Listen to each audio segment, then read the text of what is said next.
The ocean hummed around me, a familiar song, but today it felt hollow.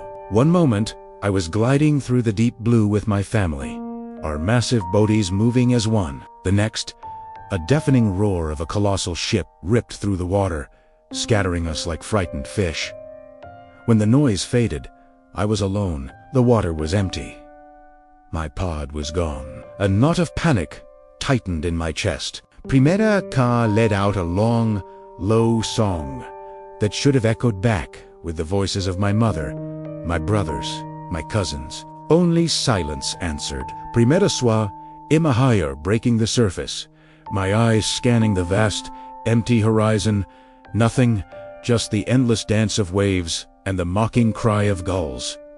Where could they have gone? I pushed forward, my powerful fluke driving me through the water with a desperate energy. Days blurred into a lonely cycle of searching. I sang my family's song, the one unique to our line, over and over until my throat felt raw. I called to every whale I passed, majestic humpbacks, sleek orcas, even the solitary blues. They'd listen, their large, ancient eyes full of a sad understanding.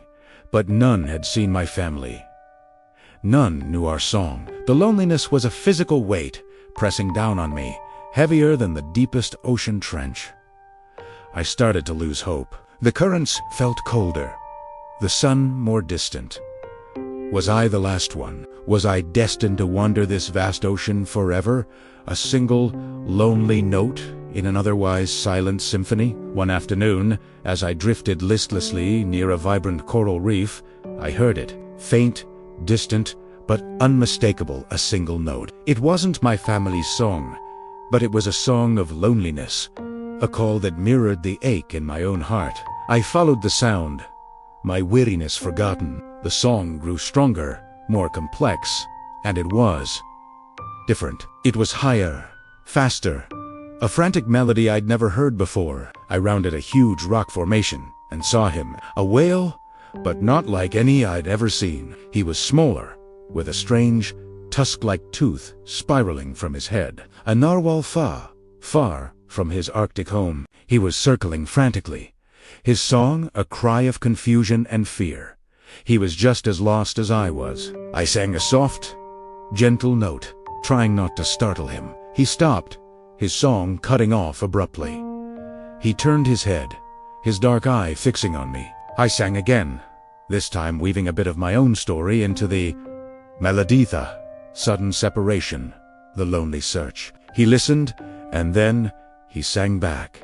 He told me of melting ice, of changing currents that had swept him south, away from everything he knew. We couldn't speak the same language, not really. Our songs were from different worlds, but we understood the most important thing, the feeling of being utterly alone. We weren't a pod, not in the traditional sense, but we weren't alone anymore. We traveled together after that. Our journey took on a new purpose. We weren't just searching for what we had lost.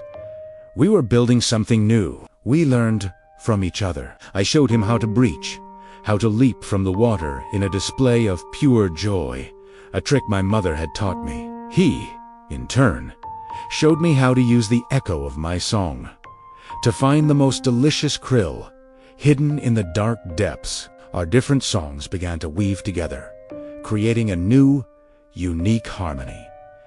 We met others along the way. A pod of dolphins, playful and curious, joined us for a time, their clicks and whistles adding a percussive rhythm to our duet. We guided a lost sea turtle back to the warmer currents she sought. We became a strange, mismatched family, a traveling band of misfits drawn together by circumstance and bound by a shared journey. The ocean no longer felt empty. It was full of connections, full of stories. One day, as the sun painted the western sky in shades of orange and purple, I heard it, distant, almost lost in the crash of the waves.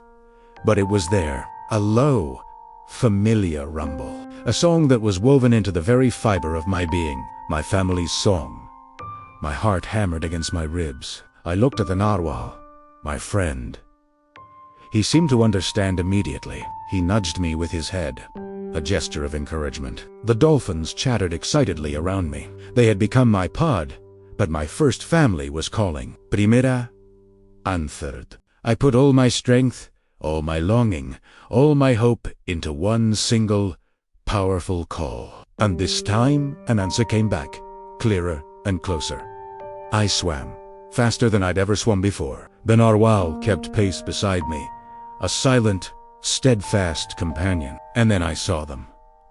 Silhouettes against the setting sun, a dozen massive shapes, rising and falling with the gentle swell of the sea.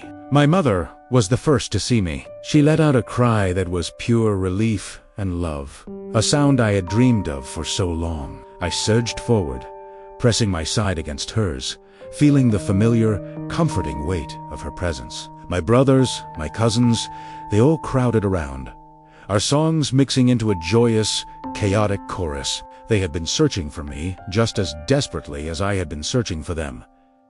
They had never given up hope. I turned, my heart overflowing. My narwhal friend hung back, giving us our moment.